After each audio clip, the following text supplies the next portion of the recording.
இந்த நம்பிக்கை அப்படிங்கிறது எந்த அளவுக்கு உங்களுக்குள்ள ஆணித்தரமா இருக்கணுங்கிறதுக்காக பகவான் வாழ்ந்த காலத்தில் நடந்த ஒரு கதையை நான் சொல்றேன். இத்தாலியிலிருந்து ஒரு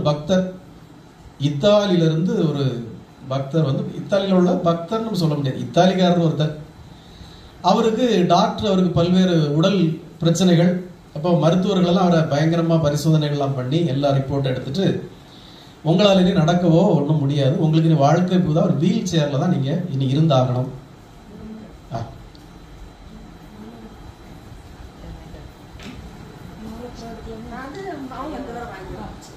வீல் சேர்ல தான் நீங்க இருந்தாகணும், இனி வாழ்க்கை போதா, அதனால நீங்க வீல் சேர் தான் உங்களுக்கு வாழ்க்கைன்னு சொல்லிட்டாங்க.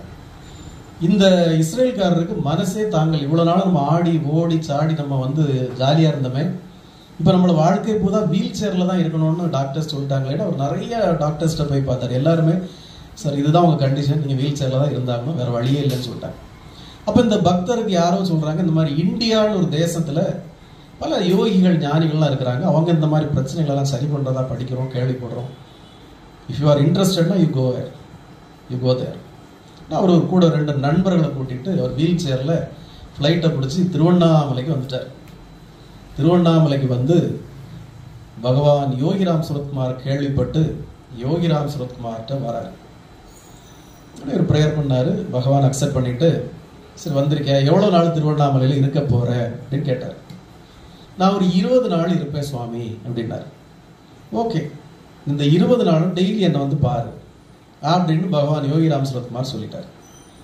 இந்த 20 நாளும் நம்ம இவரை வந்து பார்க்கலாம் அப்படின்ட்டு அந்த இத்தாலியிலேருந்து வந்தவர் போயிட்டார். டெய்லி வருவார். அவருக்கும் உங்களை போல உங்களில் பல பேருக்கு போல ஒரு சந்தேகம்.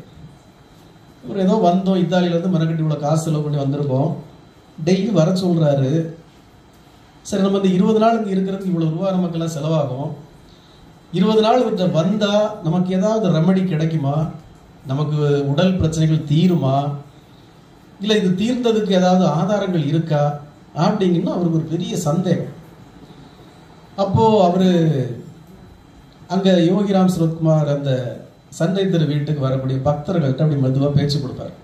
நீங்க எங்க இருந்து வரீங்க, எந்த ஊர் உங்களுக்கு, உங்க பேர் என்ன, உங்களுக்கு ஏதாவது பகவான்கிட்ட அற்புதங்கள் நடந்திருக்கா, உங்களுக்கு என்னென்ன நடந்திருக்கு, இப்படின்ட்டு இவருக்கு டெய்லி இதே வேலை ஒவ்வொருத்தரையா விசாரிக்கிறது. ஒரு நாள் இந்த இஸ்ரேல்காரர் விசாரிக்கிறப்போ ஒரு அம்மா, ஒரு வயதான அம்மா ஒரு பையனை கூட்டிட்டு வந்திருக்காங்க. அந்த அம்மா தன்னுடைய அனுபவத்தை சொல்றாங்க. ஐயா, எனக்கு வந்து நுரையீரல்ல புற்றுநோய் இருந்தது, மரணத்தோட விளிம்புல நான் இருந்தேன், உடல் வலி, உடல்ல இருந்த கஷ்டங்கள் என்னால விளக்கி சொல்ல முடியாது, அவ்வளவு துன்பப்பட்டு துயரப்பட்டு வாழ்க்கையில கடைசி கட்டத்துக்கு நம்ம வந்துட்டோம், மரண நிலைக்கு நம்ம வந்துட்டோம் அப்படின்னு இருக்கிறப்போ திருவண்ணாமலையில பகவான் யோகிராம் சுரத்குமாரை பத்தி கேள்விப்பட்டு நான் பகவானை பார்க்கறதுக்காக வந்தேன். சரி ஒருவேளை பொழைச்சிக்க மாட்டோமா அப்படிங்கிற ஒரு எண்ணத்துல நான் என் பையனையும் கூட்டிட்டு இங்க வந்தேன்.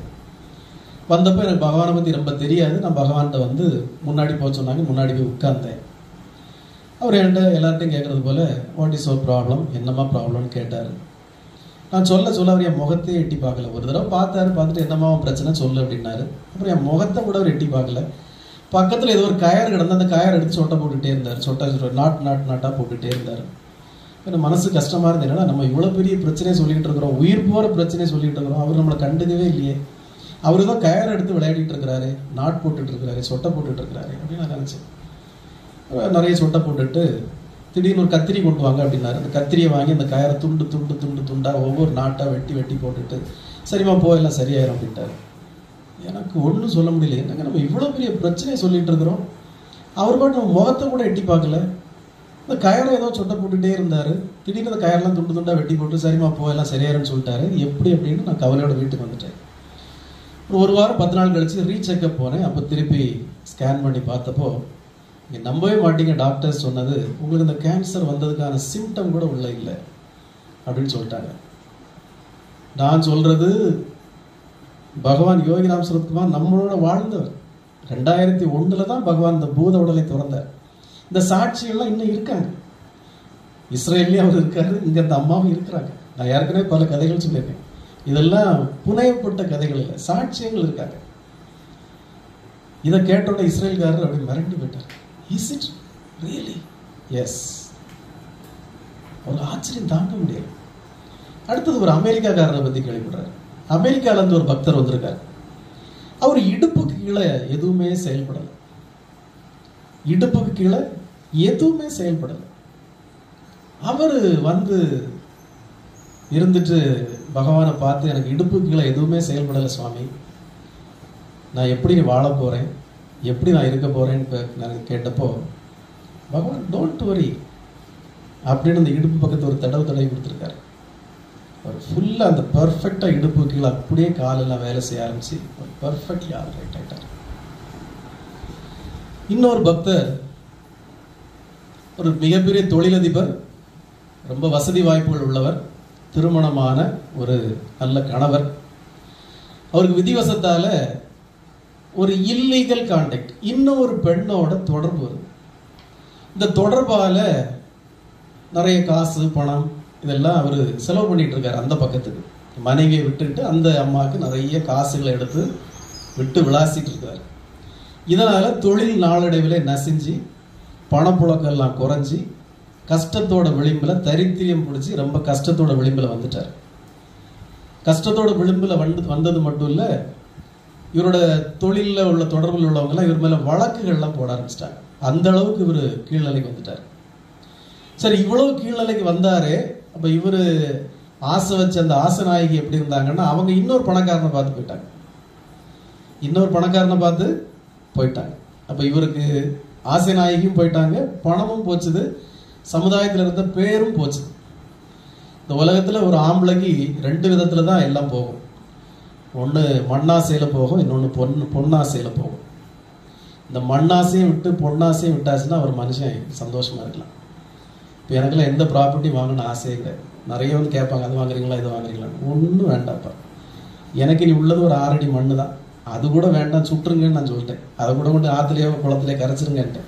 பிறகு எதுக்கு எனக்கு இங்கே இடம், இந்த கிடக்கு இது, இதே போய் நான் எட்டி பார்க்கணும். நாங்கள் போய் ஒரு 6 மாதம் இருக்குமா அந்த பக்கம் போய் என்ன கிடக்குன்னு அப்போ போய் ஏதாவது ஒரு பழம் பறிச்சுட்டு வாங்க, இப்போ அங்கே விளைஞ்சது பாஞ்சு பழம், அந்த பழம்னு பறிச்சுட்டு அப்படி அங்கே விளைஞ்சதா, அதையே எட்டி பார்க்க போக மாட்டேங்கிறோம். அங்கங்கே கிடக்கு இடங்களே இப்போ இருக்கா இல்லை வேற ஒரு குடிசை போட்டிருக்கானாலும் தெரியாது. அந்த லெவலில் நம்ம இனி இங்கங்கே வாங்கியதுக்கு நமக்கு ஒன்றும் வேண்டாம் அப்படின்னு எல்லாமே நம்ம வந்துட்டோம். அப்படி இருக்கக்கூடிய நிலையில பொன்னாசைப்பட்டோன்னு வைங்க, சமுதாயத்தில் பேரெல்லாம் அப்படியே நாசம் ஆயிரும். நம்ம பேரை திருப்பி ரிவோக் பண்ணி எடுக்க முடியாது. அதனால தான் நம்ம நிறைய அப்படி சொல்லுவோம். அதனால அந்த பொன்னாசை ஒன்று மண்ணாசை ஒன்று விட்டு விலக. இவருக்கு அந்த அம்மாவும் போயிடுச்சு, எல்லாம் போயிடுச்சு. இவர் கஷ்டத்தோட விளிம்பில் இருக்கிறப்ப பகவானை பார்க்க வர்றார். பகவானை வந்து சாஷ்டாங்கமாக விழுந்து வணங்கி, பகவானே என்னை காப்பாற்றணும், எல்லாம் இழந்துட்டேன், செல்வத்தை இழந்தேன், பொண்ணை இழந்தேன், வீட்டை இழந்தேன், மனைவி இழந்தேன், எல்லாத்தையும் இழந்து நிர்கதியாகி வந்துட்டேன். இப்போ என் மேலே வழக்கு வம்புகள் வேற நிறைய வந்துருச்சு சுவாமி அப்படின்னா, பகவான் வழக்கம் போல டோன்ட் வரி பார்த்துக்கலாம் அப்படின்ட்டார். அதே பக்தர் பகவானை பார்த்துட்டு போனபோது ஒரு ஸ்டேட்மெண்ட் கொடுத்துருக்காரு. எனக்கு நான் எப்போ யோகிராம் சரத்குமாரை பார்த்தனோ அப்போலேருந்து என் பிரச்சனைகள் அதிகம் ஆயிடுச்சு, எதுக்கு அவரை பார்த்தேன்னு எனக்கு தெரியல அப்படின்னு அவரே ஒரு ஸ்டேட்மெண்ட் கொடுத்துருக்காரு. காரணம் என்னன்னா, இவர் பகவானை பார்த்துட்டு போன பிறகு அந்த வழக்கில் ஒரு முடிவு வந்து இவர் அரெஸ்ட் பண்ணி உள்ள வச்சுட்டாங்க, ஜெயிலுக்குள்ளே வச்சுட்டாங்க. அப்போ இவர் நினைச்சாரு, பகவான் யோகிராம் சரத்குமாரை பார்த்தோமே, அவர் நம்மளை ஜெயிலுக்கு போகாம காப்பாத்தலையே, நம்ம ஜெயிலுக்கு வந்துட்டோமே அப்படின்னு நினைச்சாரு. அவருக்கு புரியல, நம்மளுடைய கர்ம வினைகள் நம்மளை விடவே விடாது. நான் அதை ஏற்கனவே சொல்லியிருக்கேன்ல, நீங்க அவ்வளவு அட்டகாசத்தையும் பண்ணிட்டு, அவ்வளவு தப்பையும் பண்ணிட்டு, அவ்வளவு பாவத்தையும் பண்ணிக்கிட்டு, அவ்வளவு அநியாயத்தையும் பண்ணிக்கிட்டு போய் சனிக்கிழமை தோறும் பெருமாளுக்கு பால் அபிஷேகம் பண்ணேன், சனிக்கிழமை தோறும் ஆஞ்சநேயருக்கு வெண்ணாபிஷேகம் பண்ணேன், அப்புறம் 100 குடம் பால் வாங்கி ஊற்றினேன், நாங்குநேரில் பெருமாளுக்கு நல்லெண்ணெயாக வாங்கி அபிஷேகம் பண்ணேன்னா பகவான் உடனே எப்பாப்பா அந்த டிபார்ட்மெண்ட் வாங்கப்பா, கர்மா டிபார்ட்மெண்ட், இவன் எனக்கு 1000 குடம் பால் ஊற்றிட்டான்ப்பா, அவனை மட்டும் விட்டுருங்க, இவன் எனக்கு வெண்ண அபிஷேகம்லாம் பண்ணிட்டாப்பா, இவனை மட்டும் அப்படியே அந்த லைனில் விட்டுருங்க, இவனை தண்டிக்காதீங்கன்னு சொல்லுவாங்களா? அப்படி சொன்னாதான் அரசியல்வாதிக்கும் சாமிக்கு என்ன வித்தியாசம் இருக்க போகுது? நம்முடைய இந்து சமய வேதங்கள் படி நீங்க செய்த பாவங்களை நீங்க தொலைச்சு தான் ஆகணும். அப்ப அது தப்பிக்கிறதுக்கு ஒரே ஒரு வழி, நீங்க உங்களுடைய பூஜையும் பரிகாரமும் சரணாகதி உண்மையா இருந்து, உங்களுடைய பக்தி உண்மையா இருந்தா, இந்த மாதிரி யோகிகள்கிட்ட சிவனும் பிரம்மாவும் உங்களை கை திருப்பி விடுவாங்க, அந்த பக்கம் போங்க, அவர் பார்த்துக்குவார் அப்படின்னு. அவங்க எதுவும் செய்ய மாட்டாங்க, ஏன்னா அவங்க செய்ய முடியாது. ஏன்னா அந்த சிஸ்டத்தை அவங்க தான் கிரியேட் பண்ணி வச்சிருக்காங்க.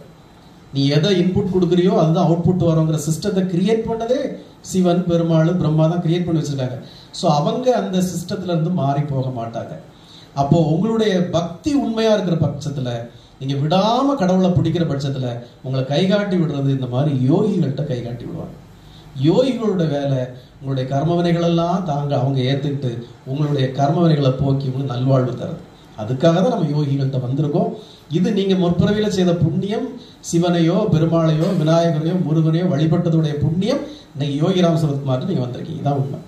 இந்த உண்மை அவருக்கு புரியாம இவர் ஜெயிலுக்கு போனதுனால என்ன நினைக்கிறாரு, யோகிராம் சரத்குமார்கிட்ட போன பிறகு நம்ம பிரச்சனை கூடி போச்சுன்னு நினைக்கிறாரு. இவருக்கு அடங்காத வெறி வந்துருச்சு. ஜெயிலுக்குள்ள இருந்து பெயில்ல வெளியே வரார். வெளியே வந்தோடனே நேரம் முதல்ல வண்டியா இருந்து திருவண்ணாமலை தான். சாமி இவர் என்னை விடக்கூடாது, பிடிச்சி என்னன்னு கேட்டணும்னு வரார். கோபத்துல வரார். யோகிராம் சரத்குமார் வந்து பார்க்கிறார். பார்த்த அடுத்த நொடி இவர் கோபமே பட முடியல. எப்படி பட முடியும் அவர்கிட்ட?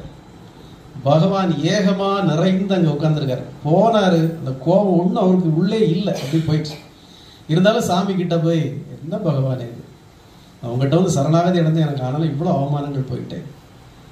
இப்போ நான் பெயிலில் வந்திருக்கேன், எனக்கு இன்னும் நான் அரெஸ்ட் ஆகி உள்ள பெர்மனண்டாக போயிட்டேன்னா எத்தனை வருஷம் நான் உள்ள இருக்க வேண்டியிருக்கும், எனக்கு பெரிய பிரச்சனை இருப்பேன் அப்படின்னாரு. பகவான் சொன்னாரு, no more case in the court, no more case, go அப்படின்னாரு. பகவான் இப்படி சொல்றாரு, இனிமேல் உனக்கு கேஸ் பிரச்சனை ஒன்றும் இல்லை, போ அப்படின்னாரு. இவருக்கு என்னடா இவர் இப்படி திருப்பி சொல்றாரு அப்படின்னு நினைச்சிட்டு இவர் போறாரு.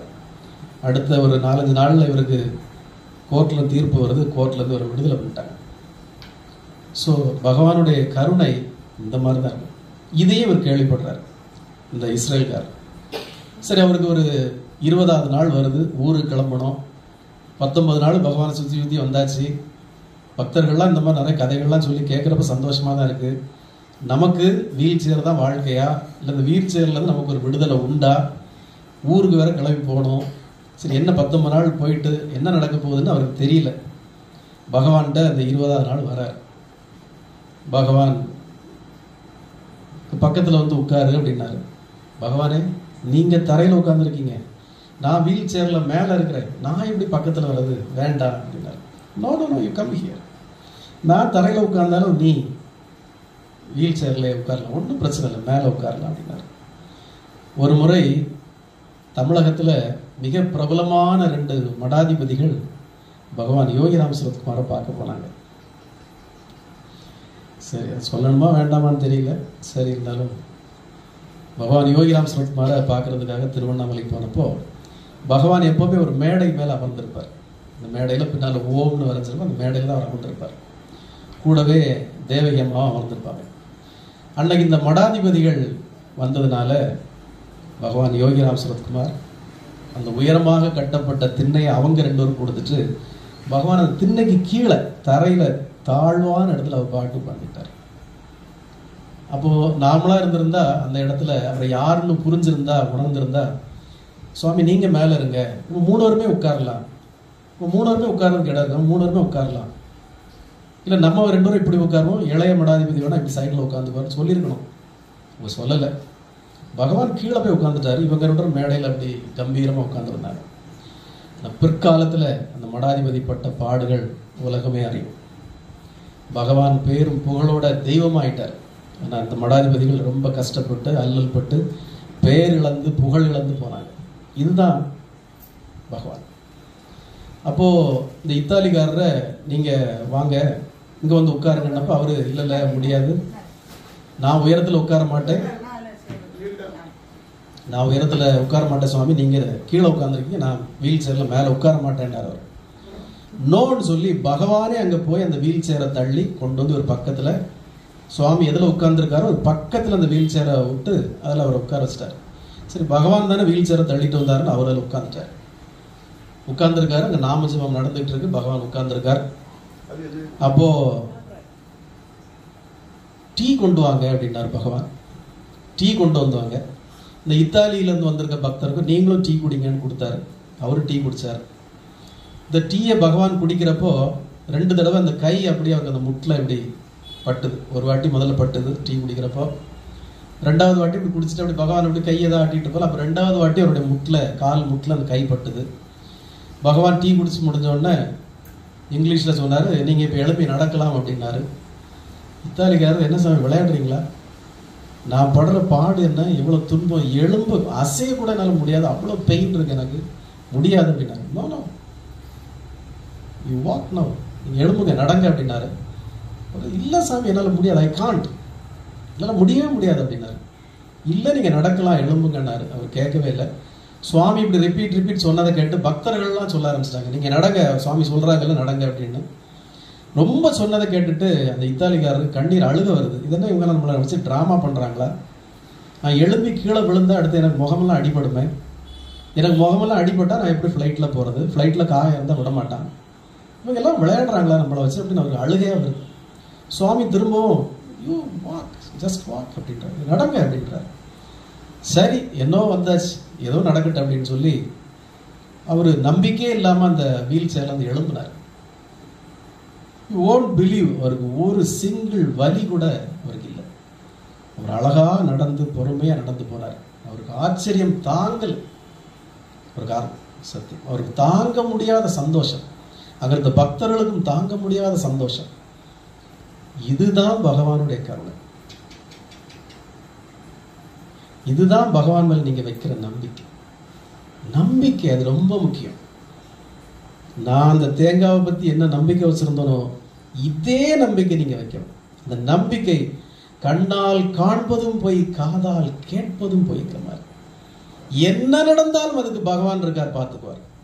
எனக்கு அவரை மீறி எந்த துன்பம் எனக்கு வராது. அப்படியே ஒரு துன்பம் வந்தாலும் அது ஏதோ எனக்கு நன்மைக்கு வந்திருக்கு, எனக்கு ஏதோ நல்லதுக்காக பகவான் செய்கிறார். அந்த நம்பிக்கை ஒவ்வொரு நிமிஷமும் உங்களுக்கு வரும். பகவான் நம்மளை எப்படி வழி நடத்துவாருன்னா, நான் ஏற்கனவே எனக்கு இந்த சாஸ்திர சம்பிரதாயங்கள் பற்றி நமக்கு ரொம்ப தெரியாது, இப்போதான் நிறைய கற்றுக்க ஆரம்பிக்கிறோம். அப்போ இந்த அபிஷேகம் வந்து நம்ம வலம்புரி சங்கால அபிஷேகம் பண்ணுறோம். இந்த வலம்புரி சங்கால அபிஷேகம் பண்ணிட்டு அந்த சங்கை நம்ம எப்படி மெயின்டைன் பண்ணுறதுங்கிறது I don't know the exact truth. சில நாள் இப்படி வச்சுருப்போம், சில நாள் இப்படியே வச்சுருப்போம். அப்போ அந்த வலம்புரி சங்கை கமத்தி வைக்கக்கூடாது அப்படின்னு ஒரு சாஸ்திரம் இருக்கு போல, நமக்கு தெரியாது. பகவான் என்னதான் சாஸ்திரம் சம்பிரதாயங்களை கடந்தவர் ஆனாலும் சில விஷயங்கள் நமக்கு ஒரு காரியத்தை செய்யறதுனால ஒரு பாவம் வரலாம், நமக்கு ஒரு கெட்ட கர்மா வரலாம் அப்படின்னா நம்மளை காப்பாற்றிடுவார். நான் திடீர்னு திருநெல்வேலிக்கு போகிறேன், ஒரு கடைக்கு போகிறேன், அது ஒரு அரசு ஸ்தாபனம். அங்கே ஒரு ரீஜனல் சேல்ஸ் மேனேஜர் இருக்கார். அவருக்கு சம்மந்தமே இல்லாமல், அதுக்கு ஒன்றுமே இல்லை, நான் அதை பற்றி பேசலை, அவருக்கும் தேவையில்லாமல் டக்குன்னு சுவாமி ஒரு வலம்புரி சங்கு கொண்டு போகிறீங்களா அப்படின்னாரு. அது ஒன்று என்கிட்ட நிறைய இருக்குது. இல்லை ஒரு சங்கு கொண்டு போங்க, விலைக்கு இல்லை, சும்மா கொண்டு போங்க அப்படின்னாரு. நான் சொன்னேன், இல்லை என்கிட்ட இருக்குது, வேண்டாம், சும்மா கொண்டு போய்ப்பா, சாமிக்கு ஒரு சங்கு எடுத்து கொடுப்பா, வலம்புரி சங்கு எடுத்து கொடு. சாமி அபிஷேகம் ஒன்ஸ் நீங்கள் பண்ணிட்டீங்கன்னா அப்புறம் இந்த சங்கை கமத்தி வைக்கக்கூடாது, மலத்தி தான் நிமித்தி தான் வைக்கணும் அப்படின்றார். ஓஹோ, அப்போ இதில் இப்படி ஒரு உண்மை இருக்கா?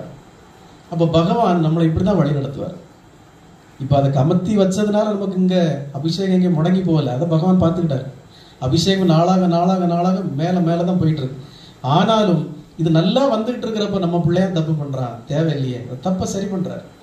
இப்படி நமக்கு யார் மூலமோ எதன் மூலமோ நமக்கு தப்பான வழியில போயிடக்கூடாதுங்கிறதுக்காக அதை நம்மளை உணர்த்திக்கிட்டே இருப்பார். அவர் தான் பகவான். அதனால ஒவ்வொரு நிமிஷமும் நீங்க பகவான் மேல வைக்கிற பக்தி எப்படி இருக்கணும்னா, நம்பிக்கை எப்படி இருக்கணும்னா, நீங்க அவர் பாதத்துல சரணாகதி அடைகிறது எப்படின்னா, ஒன்ஸ் நீங்க பகவான்கிட்ட எல்லாத்தையும் கொட்டிட்டீங்க, எல்லா பிரார்த்தனைகளும் வச்சுட்டீங்கன்னா அதுக்கப்புறம் அதை திங்க் பண்ணவே கூடாதுன்ற. இது நடக்குமோ நடக்காதோ, கிடைக்குமோ கிடைக்காதோ, வருமோ வராதோ, அது அப்படி நினைக்கவே கூடாது. வரும், எனக்கு இது நடக்கும், அது எப்போ நடக்கணுமோ அப்போ பகவான் நடத்துவார் அப்படின்னு நம்பிக்கை இருக்கணும். இப்போ இந்த பொண்ணு, இந்த பாப்பா வந்து அன்னைக்கு ஒப்பாரி வச்சு ஏங்கி ஏங்கி அழுக, ஒரு காரியத்துக்காக ஒப்பாரி வச்சு அழுகன்னா அப்படி அழுக, கதறி அழுக. நான் வந்தோடனே என் காலில் விழுந்து ஒரே அழுக. பிரச்சனைகளை கேட்டேன், என்ன பிரச்சனைமான்னு. சாமி இந்த மாதிரி பிரச்சனை அப்படின்னாங்க. ஒன்றும் கவலைப்படாத, நீ போ. இல்லை சாமி, அவன் திருந்தவே மாட்டான், திருந்துறதுக்கு வாய்ப்பே இல்லை, முடி வெட்ட மாட்டேங்கிறான், என்னை இப்படி பேசிட்டான், அப்படி சொல்லிட்டான், அப்படி செய்துட்டான். அவ்வளோ ஒப்பாரி வச்சு அழுக. கவலைப்படாதம்மா, நீ பகவான் முன்னாடி வந்து சொல்லிட்டல்ல, நீ அங்கிருந்து எனக்கு ஃபோன் பண்ணி சொல்லியிருந்தா கூட பிரச்சனை வேற. பகவான் முன்னாடி வந்திருந்து நீ சொல்லிட்டல்ல, அவர் உனக்கு எல்லாம் நல்ல விதமாக செய்வார், நீ கவலைப்படாமல் போ அப்படின்னேன். அப்படியும் போக போக அழுது தான் போகிறான். இன்னைக்கு அதே பாப்பா தான் வந்து சொல்கிறா, சாமி அவருக்கு வெளிநாட்டில் வேலைக்கு வாய்ப்பு வந்துருச்சு. போன வாரம் வந்தப்போன்னு சொன்னா, இப்போ நல்லா திருந்திட்டான் சுவாமி, நல்ல சொல் பேச்சு கேட்குறான், என்கிட்ட பேசுகிறான், நல்லா இருக்கான் அப்படின்னா. இதுதான் பகவான் செய்கிற கருணை. நீங்கள் பகவானுக்கு முன்னாடி சன்னிதிரு வீட்டில் திருவண்ணாமலையில் வந்து அவர் முன்னாடி உட்கார்ந்தாலே, அந்த கேன்சர் பேஷண்ட் எப்படி வந்து உட்கார்ந்தாலே ஒரு பார்வை பார்த்துட்டு என்னம்மா அவங்க பிரச்சனை சொல்லுங்கன்ட்டு எப்படி கயத்தில் அவர் முடிச்சு போட்டாரோ, அதே போல் இந்த யோகி ராம் சரத்குமார் நாம பிரச்சார குடியில் நீங்கள் அவர் முன்னாடி வந்து உட்கார்ந்துருந்து உங்களுடைய பிரச்சனைகளை அவர்கிட்ட சொன்னாலே அவருடைய கடைக்கண் பார்வை உங்க மேலே விழுந்து பார்த்தீங்களா, அந்த கணமே அவர் உங்களுடைய பிரச்சனைகளுக்கு முடிச்சு போட்டுருவார். ஆனால் அதை எப்போ வெட்டணுமோ அப்போ வெட்டி விட்டுருவார். இந்த நம்பிக்கை உங்களுக்கு இருக்கணும். பகவான் முன்னால் நான் வந்து உட்கார்ந்துருக்கேன், அவர் என்னையே பார்க்கிறார், என்னுடைய பிரச்சனைகள் எல்லாம் அவர் பார்க்கிறார். அதனால தான் சொன்னேன், நோக்கியே நோய் தீர்ப்பவர் பகவான் யோகி ராம் சரத்குமார். நீங்க பிரச்சனைகளை சொல்லணும்னு கூட வேண்டாம், நீங்க அழணும்னு கூட வேண்டாம். நீங்க அழணும். அழுறது எப்படின்னா நன்றிக்காக அழணும். பகவானே எனக்கு இந்த காரியத்தை செய்து தந்தீங்களே, இதற்கு நான் 1000 ஜென்மத்தில் நான் உங்களுக்கு நன்றி கடன் பட்டிருக்கேன். அந்த நன்றி உணர்வுல நீங்க அழணுமே ஒழிய, எனக்கு இவ்வளவு பிரச்சனையா இருக்கு நீங்க அழவே தேவையில்லை. பகவான் அவர் முன்னாடி நீங்க வந்து இருந்தாலே அவருடைய கடைக்கண் பார்வைக்காக தான் நீங்க வந்து இருக்கீங்க. அதுக்காக தான் அவங்ககிட்ட கெஞ்சி கேட்கறது வராம இருக்காதீங்க. இங்க வந்து உட்கார்ந்தாதான் அவருடைய கடைக்கண் பார்வையில் நீங்க பட்டாதான் அது தீரும். திருவண்ணாமலையில் பகவான் இருந்தப்போ எல்லாரும் ஊர்ல இருந்து அவர் வணங்குவாங்க. ஆனா பகவான் முன்னாடி போய் உட்கார்ந்தாச்சுன்னா அந்த நடக்கிற மிராக்கிள்ஸே வேறையா. அதே போல பகவான் யோகிராம் சரத்குமார், இந்த யோகிராம் சரத்குமார் நாம பிரச்சார குடியில் எவ்வளவு கருணையோட உயிரோட்டமா இருக்காருங்கிறது நான் சொல்லி உங்களுக்கு தெரிய வேண்டியதில்லை. பல அற்புதங்கள்லையும் நிகழ்ச்சிகளை நீங்க பார்த்துருக்கீங்க. அப்ப அப்படிப்பட்ட பகவான் முன்னாடி நீங்க வந்து உட்கார்ந்தாச்சுன்னா உங்களுடைய கர்ம வினைகள் கொஞ்சம் கொஞ்சமா கரைந்து உங்களுக்கு நல்லது விரைவில் நடக்கும். நான் இப்போ உறுதிமொழி சொல்றேன், பகவான் இங்க நிறைய உட்கார்ந்துருக்காரு. இப்போ அதுக்குள்ள சிம்டம்ஸ்லாம் உங்களுக்கு தெரியுது, நிறைஞ்சு உட்கார்ந்துருக்காரு. எப்படி ராமாயணம் சொல்ற இடத்துல, ராம நாமம் சொல்ற இடத்துல ஆஞ்சநேய சுவாமி வந்து உட்கார்ந்துருப்பாரோ, அதே போல பகவான் யோகி ராம் சரத்குமாருடைய நாமத்தை சொல்றப்போ பகவான் நிறைய அந்த இடத்துல வந்து உட்கார்ந்துருப்பார். இந்த இடத்துல அவர் இப்ப இருக்கிறார். உங்களுடைய குறைகள் எல்லாம் கேட்டுட்டு இருக்காரு. நான் எதுக்கு உங்களுடைய குறைகளை நான் திருப்பியும் சொல்றேன்னா, அதை பகவான் கேட்பார். என்னை தேடி எந்த பக்தர்கள் வந்தாலும் நான் உங்களுடைய பிரச்சனைகளை சொல்லுங்க. அவங்க ஏற்கனவே என் போன்ல சொல்லியிருப்பாங்க, இருந்தாலும் இங்க வச்சு ஒரு வாட்டி சொல்லுங்க, உங்க பிரச்சனைகளை எல்லாம் சொல்லுங்க. பகவான் கேட்கட்டும். இல்ல சாமி நீங்க கேட்டா பகவான் கேட்ட மாதிரி, ஆமா நான் கேட்டா பகவான் கேட்ட மாதிரி தான், இருந்தாலும் நீங்க இப்போ ஒரு வாட்டி சொல்லுங்க. இந்த இடத்துக்கு அவ்வளவு வீரியம் இருக்கு, இந்த குடிலுக்கு அவ்வளவு வீரியம் இருக்கு. இங்க நீங்க சொல்றதெல்லாம் டேப் ரெக்கார்டில் பதிவான மாதிரி பதிவாயிரும். அந்த பதிவான பிறகு அதை யாரும் வேற யாரும் அழிக்க முடியாது, பகவானே அழிச்சிடுவார். அதனால இங்க வச்சு ஒரு வாட்டி சொல்லுங்க, உங்க பிரச்சனைகளை சொல்லுங்க, உங்க கஷ்டங்களை சொல்லுங்க, உங்க கவலைகளை சொல்லுங்க. நான் சொல்லுவேன், யோகி ராம் சரத்குமாரை பொறுத்த மட்டும் இந்த இடத்துல இவ்வளவு நீங்க வாசனை திரவியங்களையும் புண்ணிய பொருட்களையும் வச்சு அபிஷேகம் பண்ணி ஆராதனை பண்ணி பாத பூஜை பண்ணி நம்ம வந்து தீபாராதனை காட்டி நிறைய அமர்ந்திருக்கிற இந்த இடத்துல நான் உங்களுக்கு திருப்பி நான் சத்தியம் பண்ணி சொல்றேன், ஒரு கணம் கூட நீங்க வாழ்க்கையில தோத்து போயிட மாட்டீங்க. ஒரு பிரார்த்தனை கூட உங்களுக்கு பலிக்காமல் போகாது. சத்தியம், ஒரு பிரார்த்தனை கூட உங்களுக்கு பலிக்காமல் போகவே போகாது. ஆனா டிபெண்ட் ஆன் யுவர் கர்மா. உங்களுடைய கர்மா எவ்வளவு வீரியமா இருக்கோ அதை பொறுத்து கொஞ்சம் இன்னைக்கு இல்லை நாளைக்கு, அவ்வளவுதான். அப்போ நீங்க அது வரைக்கும் காத்திருந்து பகவானுடைய திருவடிகள்ல உங்களை சரணாகதி அடைஞ்சு பகவானே கதின்னு நீங்க உங்களுடைய பிரச்சனைகள் எல்லாம் ஒரு பாதத்துல மூட்டையா இறக்கி வச்சுட்டு நீங்க நிம்மதியா இருக்கணும். என்ன போல கவலையே படக்கூடாது. எதற்கும் வானமே இடிஞ்சு விழுதுனாலும் கவலையே பட மாட்டேன். ஏன்னா பகவான் அதுதான் விதினா அது நடந்துட்டு போட்டோம். நான் பகவான் இருக்கிற எனக்கு அப்படி நடக்காதுங்கிற தைரியம் நம்பிக்கை எனக்கு உண்டு. அப்போ பகவானுடைய நம்பிக்கை, பகவான் மீது நீங்க வைக்கிற நம்பிக்கை, நான் இப்ப நடந்த சம்பவங்கள் 3-4 சம்பவங்கள் சொன்ன இந்த அளவுக்கு இருக்கணும். புரியுதுல உங்களுக்கு? அப்ப நீங்க கேட்கலாம், சாமி அதுல யாருமே நம்ம நம்பிக்கையோட இந்த மாதிரி தெரியலையே, எல்லாருமே சந்தேகத்தோட தானே போனாங்க. அது வேற. ஆனா இப்ப வேற. இப்போ நீங்க முழுமையா அவரை நம்பிட்டீங்கன்னா அதுக்கு மேல உங்களுக்கு எந்த வைத்தியமும் தேவையில்லை, எந்த காவலாளி உங்களுக்கு தேவையில்லை, எல்லாத்தையுமே அவர் காத்திரட்சிப்பார். கருணாமூர்த்தி. இந்த கலியுகத்துல கண்கண்ட கடவுள், கண்கண்ட கடவுள். இதை போல நான் இப்போ ஒரு 3-4 இன்சிடென்ட் சொல்லியிருக்க மாதிரி 1000 அற்புதங்களை பண்ணியிருக்காரு. என்னுடைய ஒரே லட்சியம், என்னுடைய ஒரே கனவு, இவ்வளவு பெரிய ஒரு கடவுளை இந்த உலகத்துல இன்னும் பல பேர் அறியாம இருக்கிறாங்களே. யோகிராம் சரத்குமார் அது யாரு? இந்த விசிறி சாமியார் அவரா? அப்படி கேட்கிற அளவுல தானே இருக்கிறாங்க. இவ்வளவு பெரிய கருணாமூர்த்தியை யாருக்கும் தெரியாம இருக்கக்கூடாது. அடுத்த 10 ஆண்டுகள்ல ஒரு 10 கோடி பேருக்காவது பகவான் யோகிராம் சரத்குமார் நம்ம கொண்டு போய் சேர்க்கணும். அவருடைய நாமத்தை கொண்டு போய் சேர்க்கணும். இந்த உலகம் நல்லா இருக்கணும். ஒவ்வொரு குடும்பமும் நிம்மதியா இருக்கணும். இன்னைக்குள்ள இளைய தலைமுறை குடி, செல்போனு, பொம்பளை பிள்ளைகள் தொடர்பு, கஞ்சா, இதெல்லாம் போய் ஒவ்வொரு தாயின் தகப்பனை விடுற கண்ணீர் தாங்க முடியல. அப்ப இளைய சமுதாயம், இந்த சமுதாயத்தை நம்பி நாளைக்கு ஒரு நல்லவன் ஒருத்தன் கூட குழந்தை பெற முடியாது. அந்த குழந்தையும் இந்த பயில நாசம் பண்ணுவாங்க. சமுதாயத்தில் யாரும் நிம்மதியா இருக்க முடியாது. வீட்டுக்குள்ள இறங்கி திருடுவானுங்க, வீட்டை அடிச்சு உடைப்பானுங்க, பொம்பளைகளை கையை பிடிச்சி இழுப்பானுங்க. அப்ப இந்த நாட்டுக்கும் அநீதி நடக்குமே. அப்போ ஒவ்வொரு குடும்பத்துல இருக்க குழந்தைகளை நம்ம சரி பண்ணணும். அதுக்கு ஆன்மீகம் ஒண்ணுதான் நல்லது. அப்ப அந்த குழந்தைகளை நான் போன சத்சங்கத்தில் சொன்ன மாதிரி, சுசீந்திரம் கோயிலுக்கு வா, நாகராஜா கோயிலுக்கு வா, நான் வரமாட்டேன்ப்பா அப்படின்ட்டுவான். ஆனா யோகிகள் வழிபாடு நீங்க வீட்டுல இருந்தே பண்ண முடியும். ஒரு படத்தை கொடுத்து நீங்க இதை கும்பிடுப்பா, அட்லீஸ்ட் உன் பெட்ரூம்லயாவது அவர் இருக்கட்டும். நீ கும்பிடலாம், அவர் பார்ப்பல, படுக்க போச்சுல எழும்புச்சுல அவர் பார்க்கவாது செய்வல, அது போதும். அதை நீங்க செய்தாலே வீட்டுல மாற்றங்கள் வரும். உங்க பையன் தங்கியிருக்க ரூம்ல, உங்க மகள் தங்கியிருக்க ரூம்ல ஒரு படத்தை வச்சாலே தினமும் அந்த புள்ள அவரை பார்க்க சொல்லுவாங்க. அவர் பார்க்க சொல்ல தெரியுமா யோகிராம் சரத்குமார், சரி, அந்த எண்ணமாவது மனசுல வரும்ல. உங்களுக்கு எல்லாம் மெசேஜ் அனுப்புறது, ஃபேஸ்புக்ல இதெல்லாம் போடுறது, யூடியூப்ல இதெல்லாம் போடுறது வேலை மெனக்கிட்டு இல்லை. இப்போ ஃபேஸ்புக்காரன் எனக்கு நல்ல கோடி கோடியா தரவா போறான், இல்லை யூடியூப்காரன் லட்ச லட்சமா தரவா போறான், அது நமக்கு தாட்டும் கிடையாது. எதுக்கு போடுறோம்? அட்லீஸ்ட் ஒருத்தர் அதை பார்க்குறப்போ என்னது யோகிராம் சரத்குமாரா, ஓ அப்படி பார்க்கறான்ல, அந்த பேரை படிக்கிறான்ல, அதுவே அவனுக்கு புண்ணியம். அப்போ இந்த பகவானை, இந்த கடவுளை இந்த உலகமெல்லாம் அறியணும், இந்த உலகமெல்லாம் பிரபஞ்சம்லாம் நன்மை அடையணும், இந்த உலகம் நல்லா இருக்கணும், நாடு நல்லா இருக்கணும், வீடு நல்லா இருக்கணும். இந்த நாடு நல்லா இருந்தால் தான் வீடு நல்லா இருக்கும். அப்போ இதெல்லாம் நல்லா இருக்கணுங்கிறதுக்காகத்தான் இதெல்லாம் நம்ம பண்றோம். அப்போ ஒவ்வொருத்தரும் நீங்க அடுத்தடுத்த தலைமுறைகளுக்கு பகவான் யோகிராம் சரத்குமாரை கடத்தணும். இப்போ எனக்கு பிள்ளைக்கு சொன்னா கேட்க மாட்டேங்கிறான் சாமி. இப்போ என்கிட்ட நேற்று கூட ஒரு அம்மா பேசினாங்க, ஐயா எங்கள் வீட்டாள் ரிட்டையர்ட் ஆகிட்டாங்க, என் பையன் மெடிசின் படித்தான் ஃபாரின்ல ஒரு பிள்ளைக்கு பார்த்து கல்யாணம் பண்ணிக்கிட்டான். அந்த பொண்ணுக்கு வேறு அப்பா அம்மா இல்லை, அது ஒரே பொண்ணு, அவளுக்கும் நமக்கும் கொஞ்சம் டான்ஸ் ஒத்து போக மாட்டேங்குது. யூஎஸ்ல வந்துட்டான், அவனை திருப்பி அனுப்பணும், எங்கிட்ட பண பிரச்சனை, ஏகப்பட்ட பிரச்சனைகள் இருக்குது. அப்படியாம்மா எல்லாம் சரியாகும் அப்படின்னு. அப்போதான் அவங்க சொல்கிறாங்க, நான் யோகிராம் சரத்குமார்னு சொல்கிறேன், என் கணவரோ என் பிள்ளைகளோ சொல்லவே மாட்டேங்குது சாமி, பகவானை தேடவே மாட்டேங்குது, பகவானை கண்டுக்கவே மாட்டேங்குது. அப்போ கர்மா இன்னும் தொடரும். உங்களுக்கு ஒரு நல்லது நடக்கணும்னா, இப்போ என் வீட்டில் நான் ஒரு பகவானை, நான் கடவுளை வழிபடுறேன்னா என் மனைவி என்னை பின்தொடரணும், எங்கள் அப்பா இருக்காருன்னா எங்கள் அப்பா என்னை பின்தொடரணும், என் குழந்தைகள் என்னை பின்தொடரணும். ஒரு கைதட்டி ஓசை வராது, எல்லாரும் ஆளாளுக்கு சேர்ந்து கைதட்டினாதான் நம்மளோட வீட்டில் இருக்க பிரச்சனைகள், கஷ்டங்கள், கவலைகள், கடன்கள், நோய்கள், அல்லல்கள் எல்லாம் தீரும். அப்போ எல்லாரும் சேர்ந்து ஒரு கடவுளை வழிபட்டாதான், எல்லாரும் சேர்ந்து நாமம் சொன்னாதான், எல்லாரும் சேர்ந்து பிரார்த்தனை பண்ணாதான் நம்மளுடைய கஷ்டங்கள் ஈஸியாகணும். அப்போ அவங்கள பொறுத்த மட்டும் பிரச்சனை இப்படி இருக்கு. அதுக்காக தான் நான் உங்கள்கிட்ட சொல்லுவேன், முடிஞ்ச அளவுக்கு உங்கள் குழந்தைகளை கூட்டிட்டு வர பாருங்க. சரி வரமாட்டேங்குதா, வீட்லையாவது அதை பற்றி பேசுங்க, வீட்லையாவது பகவான் படத்தை கொண்டு வைங்க. இல்லை சாமி தூக்கி தூர போட்டா ஒன்றும் பிரச்சனை இல்லை, திரும்பவும் கொண்டு வைங்க, சரியாகும், கண்டிப்பாக சரியாகும்.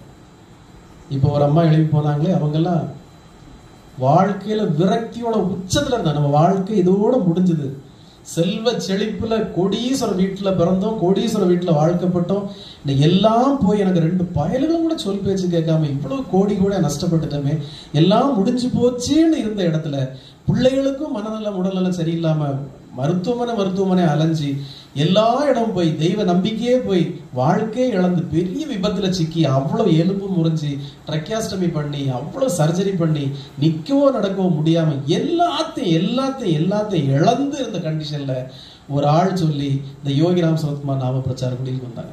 இன்னைக்கு எந்த அளவுல அவங்க இருக்காங்கன்னு உங்களுக்கே தெரியும். 4 மாசம் இருக்குமா வந்து அந்த பையன் எப்படி இருக்கிறான், என்ன சொன்னாங்க பாத்தீங்களா? இப்போ அவங்க என்ன சொல்லிட்டு போனாங்க பாத்தீங்களா? இப்போ அவங்களுக்கு ஃபுல் ஹோப்ல இருக்காங்க. முந்தா நாளே பகவானுக்கு அபிஷேகத்துக்கு வேண்டிய திங்ஸ் எல்லாம் வாங்கி கொடுத்து விட்டாங்க. அப்போ இந்த நம்பிக்கை நீங்க வளர்த்துக்கணும், அடுத்த தலைமுறைகளை கடத்தணும். இனி பிள்ளைகளை தான் நம்ம அப்படி வளர்க்கல, பேர பிள்ளைகளை விட்டுறக்கூடாது. அதுகளுக்கு யோகிராம் சரத்குமார் சொல்லிக் கொடுக்கணும், ஆன்மீகத்தை வளர்க்கணும். கடவுள் நம்பிக்கை ஒண்ணுதான் அவங்கள பயப்பட வைக்கும். கடவுளுக்காக பயப்படணும். கடவுளுக்கு பயப்பட்டாதான் பெற்றோர்களுக்கு பயப்படுவாங்க, பெற்றோர்களுக்கு பயப்பட்டாதான் சமூகத்துக்கு பயப்படும், பாவ புண்ணியத்துக்கு பயப்படணும். இந்த பாவ புண்ணியத்துக்கு பயந்தாலே நாட்டில் அநீதி நடக்காது. ஒரு பாவம்னு ஒன்று உண்டு, புண்ணியம்னு ஒன்று உண்டு பிள்ளைகள் உணர்ந்தாலே ஒருத்தரும் குடிக்க மாட்டான், அடுத்தவங்களுக்கு துரோகம் பண்ண மாட்டான், திருட மாட்டானே. அப்போ இந்த பாவ புண்ணியங்களை சொல்லிக் கொடுக்கணும். அப்போ நம்ம நிறைய விஷயங்களை தெரிஞ்சுக்கணும். நீங்க நிறைய தெரிஞ்சுக்கிட்டாதான் அதில் சொல்ல முடியும். அதுக்காக தான் அந்த சத்சங்கம். பகவானை பத்தி நம்ம எவ்வளவு பேசுறோமோ, பகவானை பத்தி எவ்வளவு கேட்கிறோமோ அந்த அளவுக்கு நமக்கு நன்மைகள் நடக்கும். நீங்க பேச பேச பேச பகவான் எவ்வளவு நிறைவா அந்த இடத்துல இருக்காருன்னு உங்களுக்கு தெரியும். ஸோ இதை ஃபாலோ பண்ணுங்க. வரும் காலகட்டங்களில் பகவான் நிறைவான வாழ்க்கையை தருவார். அருளோடு நலமோடு வளமோடு வாழ்வீர்கள். தொடர்ந்து இது எந்த இடத்துலையுமே இந்த மாதிரி நடக்காது. நீங்க தொட்டு, நீங்க அபிஷேகம் பண்ணி, நீங்க பகவானை வணங்கி பகவானுக்கு தொண்டுகள் செய்யறதுங்கிறது பெரும் புண்ணியம். இதை ஒவ்வொரு இடங்கள்லையுமே தொடர்ந்து நடைபெறது இல்லை. நம்ம யோகிராம் சரத்குமார் நாம பிரச்சார முடியல தான் வாரந்தோறும் நடக்கும். அதனால இதை நம்ம விடாம செய்வோம். உங்களால எதுவும் முடியலனாலும் நீங்க சும்மாவே வரலாம். நம்ம வீட்டில் பன்னீர் இருக்கும், பால் இருக்கும், தீர்த்தம் இருக்கும். நம்ம அதை வச்சு அபிஷேகம் பண்ணலாம். மலர் இருக்கும், மலர் வச்சு அபிஷேகம் பண்ணலாம். ஸோ விடாம பகவான் யோகிராம் சரத்குமாரை வழிபடுவோம். அடுத்தடுத்த தலைமுறைகளை பெரிய லெவலில் நம்ம வளர்த்தெடுப்போம். நம்முடைய கஷ்டங்கள் துன்பங்கள் எல்லாம் தீர்ந்து நிச்சயமாக தீரும். அதில் எந்த மாற்று கருத்தும் கிடையாது. பகவான் யோகிராம் சரத்குமார் கண்கண்ட கடவுள். நமக்கு அதை உணர்ந்ததே புண்ணியம். ஓகே, யோகிராம் சரத்குமார், யோகிராம் சரத்குமார், யோகிராம் சரத்குமார்.